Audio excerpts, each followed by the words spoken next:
тонировка рейти жана гос номер рейти жүрүп атат. Бул рейтте жалпы жолду айдоочулар менен чогуу бирдикте күчөтүлгөн иштер жүрөт. Алдыңкы айнектер караңгытылган автоунааларга мыйзам чегин бузуулар кодексинин мыйзам чегинде чаралар көрүлөт.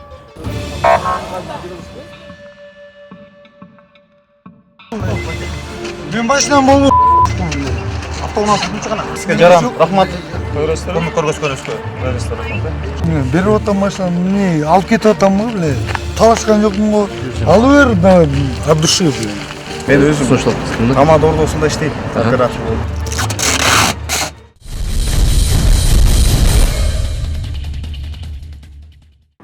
Коомдук биринчи каналдын телевизор программасы Талас облусунда рейдтик иш-чарада.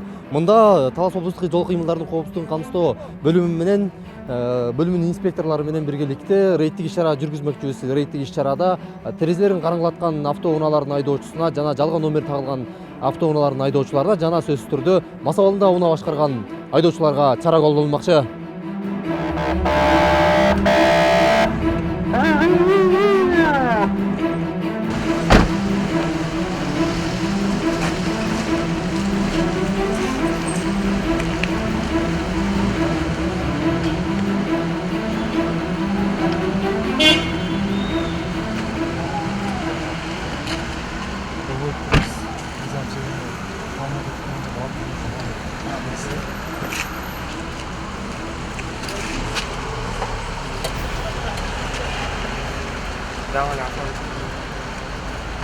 Салмаш керек бар. Өзүңүзгө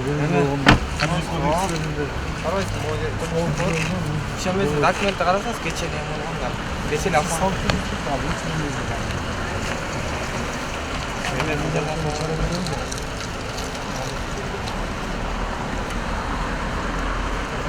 Анда эме кылайын.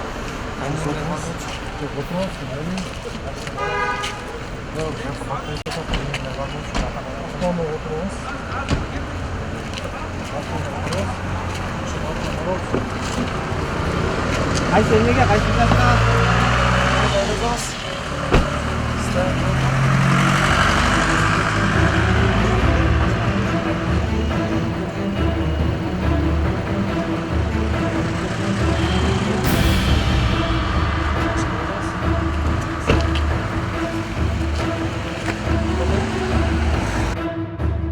Рейдтин башталышында эле шаар аралап кеткен экипаждагы кызматкерлер улам бир автоунааны ар кандай жол эрежесинин бузгандыгын тактап, айып токтотуучу жайына алып келип жатышты. Мисалы, биринин терезелери караңгылатылган унаа болсо, биринин документтери жайында эмес экендиги аныкталды.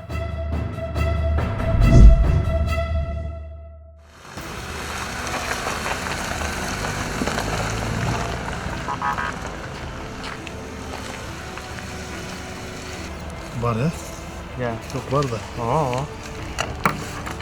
Aslında pasport vermeyeyim ben. Pasport kızım. Номердің адресін тақсаңыз, Сапанбай. Сен беріп номерді өткір салдың. Бүгүнкү күндө бул айдоочуга айдоочулук көлүгү жок болгондугу үчүн бир айдоо протокол түзүлөт. Бузуулар экинчиден мамлекеттик номерин туура эмес жайгаштырылгандыгы үчүн. Оформить этип, бир мамлекеттик номери жок ичине салынгандыгы үчүн буга 2 протокол түзүлдү. Ошонун негизинде бүгүнкү күндө бул айдоочу 2 бузуу протокол түзүп колуна калат. Бирок автоунаа токтотуучу жайга токтоп турат.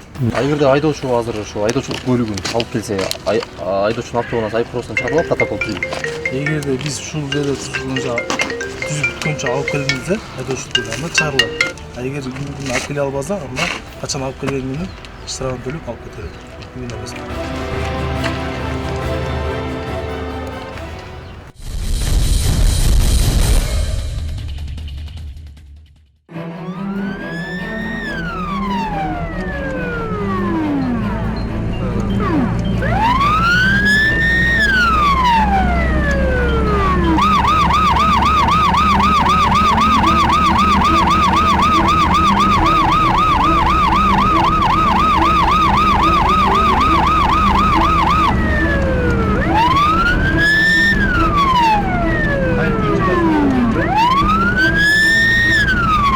Чыгармачыл топ инспекторлор менен биргеликте мас абалында унаа башкарып бара жаткан айдоочуну башка бир унаадагы айдоочу тосуп токтотуп алгандыгы тууралуу билдиргендиги үчүн айтылган дарекке бара жатабыз.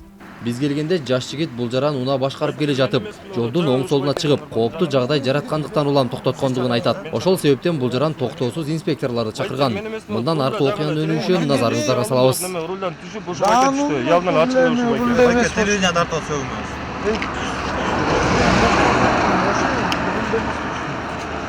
Экеji бар болчу, жанында да экеji бар болчу. Азыр экеji таксиде олуп кетип калды. Таксиде olsun ketmedi. Siz kayda жүрсүз? Мына сиздин кырсыкка учурап калбасын деп жарандар сизди кармап атат да. Сиз азыр мындай туманда бирөө жаран түбөлүп алсаң. Men ayran yok da men maşinam olsa bir can verin. Давай aydak götür давай. Men maşinam emas bu. Men maşinam bolbosa makbul. Автоунаа сиздин чыгана. Men Сиздеби? Бер косуп. Yok maşina buldu. Встречкага чыгып, мени да коюп кетесиз да баке. Сиз коюп кетейин дедиби? Встречкага да чыкты, мени да коюп кетейин деди. Айтып трассада бийлеп. Сизге жаран, рахмат. Көмөк көргөзгөнүңүзгө. Рахмат. Жама сас. Ал гражданский долгун аткарып атат баке. Сиз бирөөнү сүзүп алып тебелеп алганча эртең кайра сүйүнөсүз кайра. Менде телефон менде жүр. Машина меники эмес. Отуруңуз болуп тактайбыз аны. Отуруңуз. Сизден талап кыласың, автоунааңызга отуруңуз. Мынакей өзүңүздөр көргөндөй эле бул айдоочуну мас абалында унаа башкарып бара жаткандыгы жана унаа башкарып бара жатып жолдун аркы yüzүнөн берки yüzүнө өтүп жана каршы тилкеде келе жаткан автоунааларды коюп кете жаздагына чейин айтып жатат. Балким бул жаран Кудай сактасын дейли кырсыкка учурап калмак. Эгерде жарандар ушинтип мас абалында унаа башкарып бара жаткан айдоочуну көрсө, сөзсүз түрдө милиция кызматкерлеринин же болбосо жол кыймылдарынын коопсуздугун камсыздоо кызматкерлеринин чакыруусу шарт.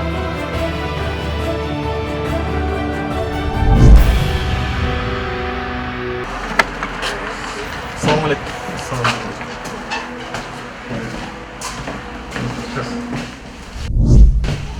Документтер бар ма екен? Я отырсаңыз. Жоқ. Документ жоқ қойшы. Машина башка бирөө менен жүрүп. Мен кармап атсам, мен пассажир. Паспорт бар. Паспорт жоқ. Мен таласта жүрүп паспорт алып алайын деп жүрдүм. Кандай дейсиң? Жоқ, машина сіздікі? Машина меники, бирок башка бир брачканы айдат. Biraz içi oldu senin, жоқ айтып қойыңыз. Мен лично пассажирмин. Пассажирди кармап эле, кыйнап эле киргизип жүргөн. Аны Айдоочуну атайын наркологиядан өткөрүп, мас абалында экендигин мыйзамдуу түрдө тактоо үчүн наркология борборуна келдик. Бирок бул жерден да бир топ тополоң башталды. Сөңгө отырыңыз. Жақтан бір ұңшық болу, сөңгін отырыз қайда. Ойдайм оң. Азыр қолыңызды қайрып, маршрут салғанға маршрут болу. Олырдан да шақтай. Кім ал? Айтып қойды да шақтай. Тұраттайм оң. Аты жөніңіз айтып қойыңыз. Кім фамилия? Камера тұрушан шын Аты жөніңіз кім? Көрдіңіз бе состояниесін? мен пассажирмін, мен пассажир болсын қармайсың. Жазылды? Машина алдың ба? Үйсенде жауап қойсы. Жоқ, тақар емес. Құттым машинаны. Мен алып қоймаймын. Тек өткізіп бересің машинаны. Өткөрір ол өржанда. Жоқ. Станкаға өзіңіз өткізіп бересің. Ой, алып кетірмін. Жоқ, майке, кетпесің. Станка не, водитель емей, пассажирмін. Машина стики да. Машина мен емес, пассажирмін мен, лично. Байке, сіздер сөйлетесіз. Құтыңыз я, майке. Кетпейін оқылайын, жаққа тұрсам. Давай. Тұрмағын ашпай, тәқалай келсеңіз. Жоқ, мен іштеймін базарда. Соғырым, 100 грамм бол, 150. Жұмыс түшіп. Мен пассажирмін. Болды, Байке. Аны сіздің оқуыңыз бар. Айдоочу наркологиялык процесстерден өтпөй жатып параң өттү. Мас абалында экендиги такталды. Эми унаа атайын айып токтотуучу жайына киргизилүүсү шарт. Жыйынтыгы. Алкогольное опьянение за рулем. Как положительный случай.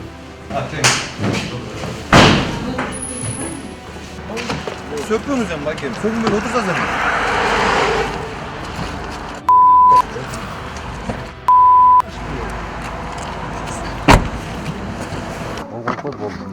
Мен ештеге деп Өткөзіп беріп отыр. автоға жооп бере албайм мен ешне.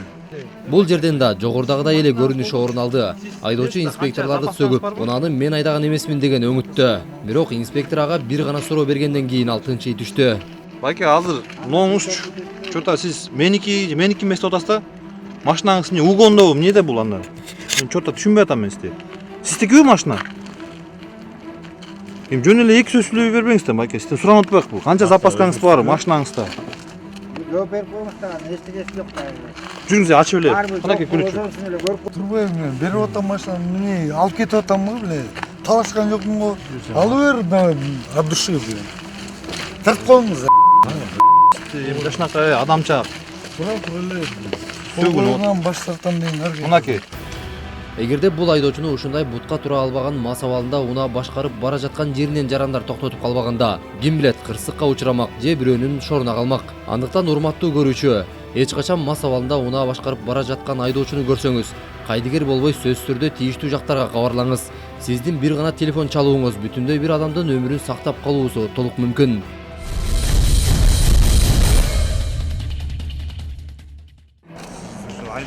Ал эми бул Матиз үлгүсүндөгү унаанын терезелери толугу менен караңгылатылган. Өзүн Таластагы Тамадалар ордусунун операторумун деп тааныштырган жаран айдоочусу болуп саналат экен. Сиз айдап барасыз, тосуп да. Тоскон жок да эч ким. Ким тосту? Жөн эле айдап кеттиз го. Айдап кеттим, анан тек ортосун. Сиз айдан жоксуң болчу. Биз бул жерге айдоочу менен инспекторлор кайма айтышып жаткан жеринен келдик. Мындан аркы окуянын өнүгүшү алдыңкы мүнөттөрдө. Тошна чыгат да чыкпайт деп сурап атпайсыздар. Мынакей коомдук телеөрүү корпорация Темирлан Сейитбекулу телевизор программасы бул сөз чыгат. Бул инспектордун адамдары мыйзамсыз болсо дагы, сиздики мыйзамсыз болсо дагы аны азыр аягына чейин такташат. Андан соң ошо өзүңүздөр билгендей эле, өзүңүз оператор ким деп атпайсызбы? Эл дагы өзү ким кайсы тарапта, чындык кайсы тарапта чындык бар экенин эл көрүп алат. Биз болгону гана окуя кандай болсо ошону чагылдырып коюу милдетибиз да биздин. Сиз өзүңүздүн версияңызды айтып берүүгө. Мен өзүм Тамада ордосунда иштейм, оператор болупчу. Азыр мен бу жерде ресторандан чыгып келатам. Жумушка баратам да. Анан Талас телевидениясына жолугуп коюш керек болуп жумуштарга. А мен бу жерден өттүм өзүңөр эле көрүп тургандайчы. Анан бу жерде азыр силер азыр эле келдиңер. Кеч келдиңер силер. Бу жерден бирок эч ким палка көтөрүп тоскон жок да.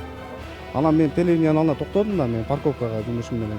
Анан токтогон машинаны келип алып, мисалы, мондай токтогон машинаны келип алып эле кармай берген болобу, болбойбу?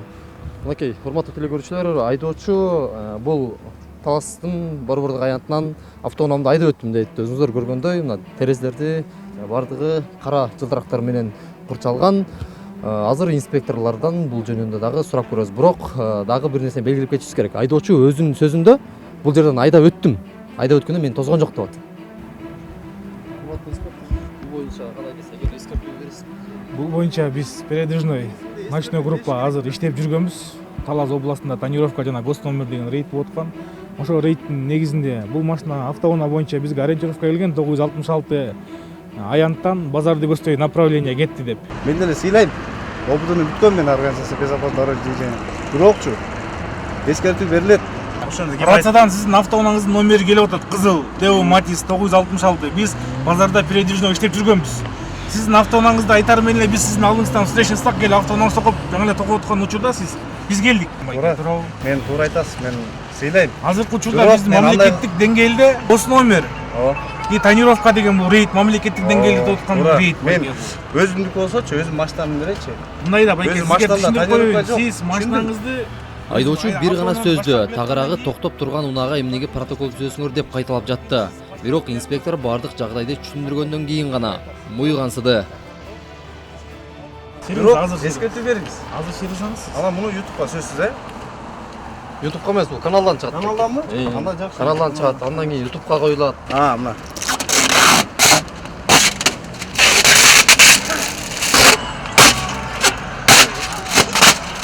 Мен сиздин автоунааңызга азыр Кыргыз Республикасынын жол эреже китебинин 129-беренген 3-бөлүмү менен административдик протокол түзөм. Именно ушул азыр тонировка жана гос номерге бул мамлекеттик деңгээлде рейд болуп аткандан кийин эч кандай эскертүү жок. Эскертүү берсе эле болот. Жок. Иә.